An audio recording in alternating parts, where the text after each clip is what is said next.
నమస్తే BTV 7 news కు స్వాగతం. నేను మీ సోని. వార్త వివరాల్లోకి వెళ్తే ఉపాధ్యాయ ఎమ్మెల్సీ ఎన్నికల్లో ఉపాధ్యాయులు ఓటు హక్కు వినియోగించుకునేందుకు ఉత్సాహంగా వచ్చారని పీడీఎఫ్ ఎమ్మెల్సీ అభ్యర్థి కోరెంట్ల విజయ గౌరి అన్నారు.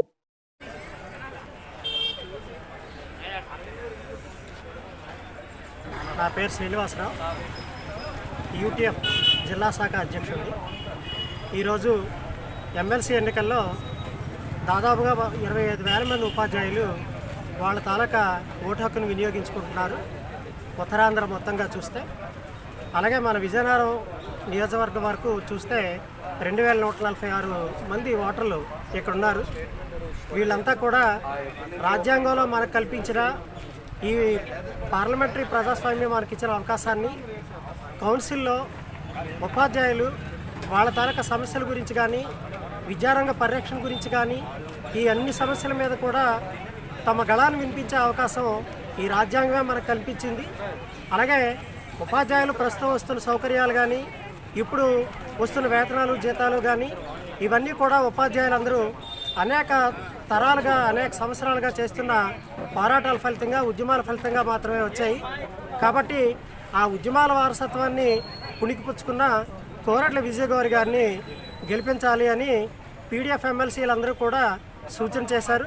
ప్రోగ్రెసివ్ డెమోక్రటిక్ ఫ్రంట్ ఎమ్మెల్సీలు అందరూ ఐ వెంకటేశ్వరరావు గారు, బొర్రా గోపమూర్తి, ఇంతకుముందు చేసిన విడ బాలసుబ్రహ్మణ్యం గారు, చుక్కారామయ్య గారు, ప్రొఫెసర్ కె నాగేశ్వరరావు, వీళ్ళంతా కూడా నిస్వార్థంగా ఉపాధ్యాయుల కోసం అలాగే నిరుద్యోగుల కోసం తమ గళాన్ని కౌన్సిల్లో వినిపించారు. అలాంటి పోరాట చరిత్ర ఉన్న విజయగౌరి గారిని కూడా గెలిపించాలి అని మొదటి ప్రాధాన్యత ఓటు వేసి గెలిపించాలని మీ ద్వారా అందరికీ విజ్ఞప్తి చేస్తూ ఉన్నాం. చాలా దురదృష్టకరమైన అంశం ఏంటి అంటే, రాజకీయ పార్టీలు డైరెక్ట్గా కొన్ని రాజకీయ పార్టీల మద్దతుతో కొంతమంది అభ్యర్థులు పోటీ చేస్తున్నారు. ఇది చాలా దారుణమైన విషయం. ఎందుకంటే ఒక రాజకీయ పార్టీ తాలూకు మద్దతుతోని, వాళ్ళు ఇచ్చిన సపోర్ట్తోని గెలిచిన వ్యక్తి కౌన్సిల్లో ఆ ప్రభుత్వం ప్రవేశపెట్టిన విధానాలు, ఆ ప్రభుత్వం చేసిన విధానాల్లో ఉన్న లోపాలని ఎత్తి చూపగలిగే నైతిక హక్కు కూడా ఉండదు. కాబట్టి ఇన్ని సంవత్సరాల, ఇన్ని తరాల ఉపాధ్యాయ చరిత్రని నిలబెట్టుకోవడం, ఉపాధ్యాయ ఉద్యమాన్ని గెలిపించుకోవడం ఉపాధ్యాయులందరి మీద ఉన్న ఇప్పుడు బాధ్యత, అదొక నైతికమైన బాధ్యత. కాబట్టి కోరెంట్ల విజయ గౌరి గారికి ప్రథమ ప్రాధాన్యత ఓటు వేసి గెలిపించాలని మీ ద్వారా అందరికీ విజ్ఞప్తి చేస్తూ ఉన్నాం. ప్రస్తుతం విజయనగరంలో 40% ఓటింగ్ జరిగింది. ఓటింగ్ సరళి బాగుంది. మేము గెలుస్తాము అనే నమ్మకం కూడా ఉంది. Thank you. పీడీఎఫ్ అభ్యర్థిగా పోటీ చేశాను. ఈరోజు మరి ఎన్నికల ఓటింగ్ ఎంత కూడా మరి జరుగుతుంది ఉత్తరాంధ్ర 3 జిల్లాల్లో కూడా. ముఖ్యంగా ఏంటంటే, నేను కొన్ని సెంటర్స్ పోలింగ్ బూత్లకి వెళ్ళొచ్చాను. ఆ పోలింగ్ బూత్ల్లో సరళి కూడా, ఓటింగ్ సరళి కూడా బాగుంది. టీచర్లు అందరూ చాలా ఉత్సాహంగా ఓట్లు వేస్తున్నారు. ఇక్కడ అర్బన్ కేంద్రాల దగ్గరికి వచ్చేటప్పటికి కొంచెం నెమ్మదిగా జరుగుతుంది ఓటింగ్ సరళి. మిగిలిన చోటంతా బాగానే ఉంది. దాదాపు ఒక 90% వరకు చిన్న చిన్న మండల కేంద్రాల్లో ఓటింగ్ పూర్తయింది. ముఖ్యంగా మేము ఈ ఉత్తరాంధ్ర ఎమ్మెల్సీ ఎన్నికల దృష్ట్యా కొన్ని అంశాలని మీ దృష్టికి తీసుకొస్తున్నాను. మరి ఈరోజు విద్యారంగంలో ఉండేటటువంటి అనేక రకాల సమస్యలు, అలాగే విద్యారంగాన్ని రక్షించుకునేటటువంటి క్రమంలో కొన్ని సమస్యలు ఆంధ్ర రాష్ట్రంలో ఉపాధ్యాయులు ఎదుర్కొన్నారు.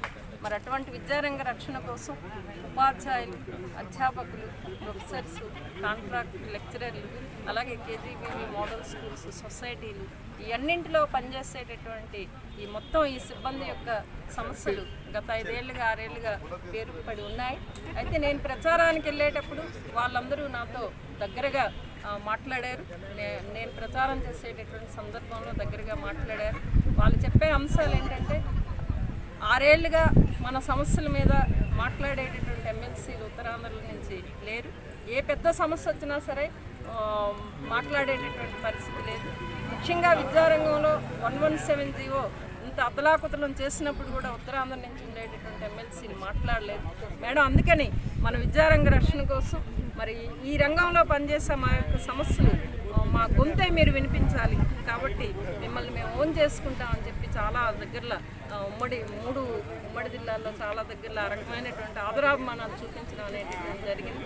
అందుకనే వాళ్ళ మాటలను బట్టి చూస్తే భవిష్యత్తులో మరి వాళ్ళు ఓట్లు వేసి మండలికి పంపిస్తారనేటటువంటి ఆశాభావాన్ని నేనైతే వ్యక్తం చేస్తున్నాను.